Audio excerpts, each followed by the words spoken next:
કે સાધુ હિ તપોધના, સાધુનું ધન તપ છે. એ કે સાધુના સંતના લક્ષણો કેવા હોય તો કે સહનશીલ, કે બધાયનું સહન કરવાનું.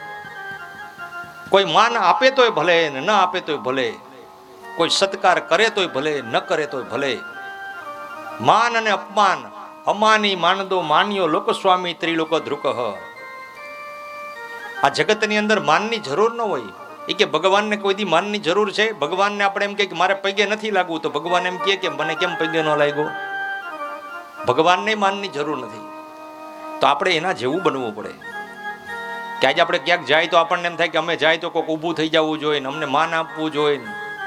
પણ એ વસ્તુ અંદરથી નીકળી જાય ને, એ જ અભિમાન અને એ જ અહમતા છે આપણી, કે હું કરું એ થાય, બસ આ તકલીફ છે. પણ આ જગતની અંદર આપણે એમ કહી દઈએ કે તું કર ઈ થાય, તો જગતમાં તરી જાય આપણે. આ સમુદ્ર જ છે, એક જાતનો સંસાર છે. એમાં આની અંદર તરવૈયો થવું પડે અને તરવું પડે. તરવા માટે શું કરવું પડે તો કે આ સંસાર ચક્રની અંદર કમ ખાના ગમ ખાના તબ કટે આ જેલખાના. આ સંસાર સુખનો ત્યાગ કરી, માન સન્માનનો ત્યાગ કરી અને આ જગતની અંદર કેવલ હરિનું સ્મરણ કરવું પડે. માં આ દેહ અને આત્મા બે પર છે, એનું જ્ઞાન પ્રાપ્ત કરવું પડે. માં અને જીવનની અંદર કોઈ પ્રત્યે રાગ, કોઈ પ્રત્યે દ્વેષ, કોઈનું ખરાબ કરવાની ભાવના, આ જીભથી ભગવાનના નામ સિવાય કોઈ ઉચ્ચારણ ન હોવું જોઈએ. માં ત્યારે જ આ દેહ આમાંથી છૂટે છે.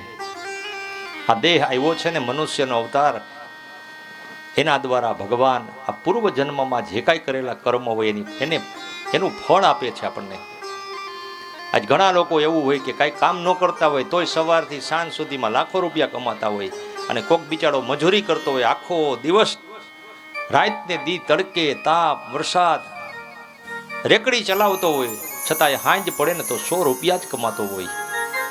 તો આપણને એમ થાય કે આ 100 રૂપિયા કમાય અને ઓલો બેઠો બેઠો ઓફિસમાં લાખ રૂપિયા કમાય છે. પણ ભગવાન એનું નિર્માણ કર્યું છે. પૂર્વ જન્મની અંદર એને ભગવાન કોઈ કર્મ એવું કર્યું છે, પૂર્વ જન્મની અંદર કોકને દીધું હોય છે, તો આ જન્મની અંદર એને લેવાનો વારો છે.